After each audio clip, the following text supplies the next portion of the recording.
ચૂંટણીમાં મતદારોને રીઝવવા પક્ષો શું નથી કરતા? પશ્ચિમ બંગાળમાં મતદાન કરવા માટે સુરતથી નીકળાય છે સ્પેશિયલ ટ્રેન.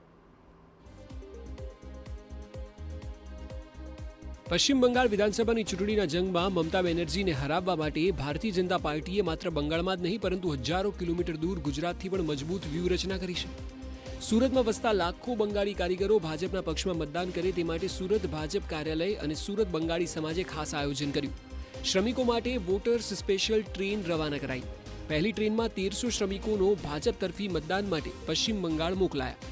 આ અભિયાન અંતર્ગત કુલ 4 સ્પેશિયલ ટ્રેનોમાં અંદાજે 5000 જેટલા મતદારોને વિનામૂલ્યે પશ્ચિમ બંગાળ પહોંચાડાશે. સુરતમાં વસતા પશ્ચિમ બંગાળના શ્રમિકો મતદાન કરવા માટે રવાના થઈ રહ્યા છે. પહેલી જ ટ્રેનમાં ભાજપ નેતા છોટુ પાટીલની આગેવાનીમાં શ્રમિકોએ ટ્રેન પકડી.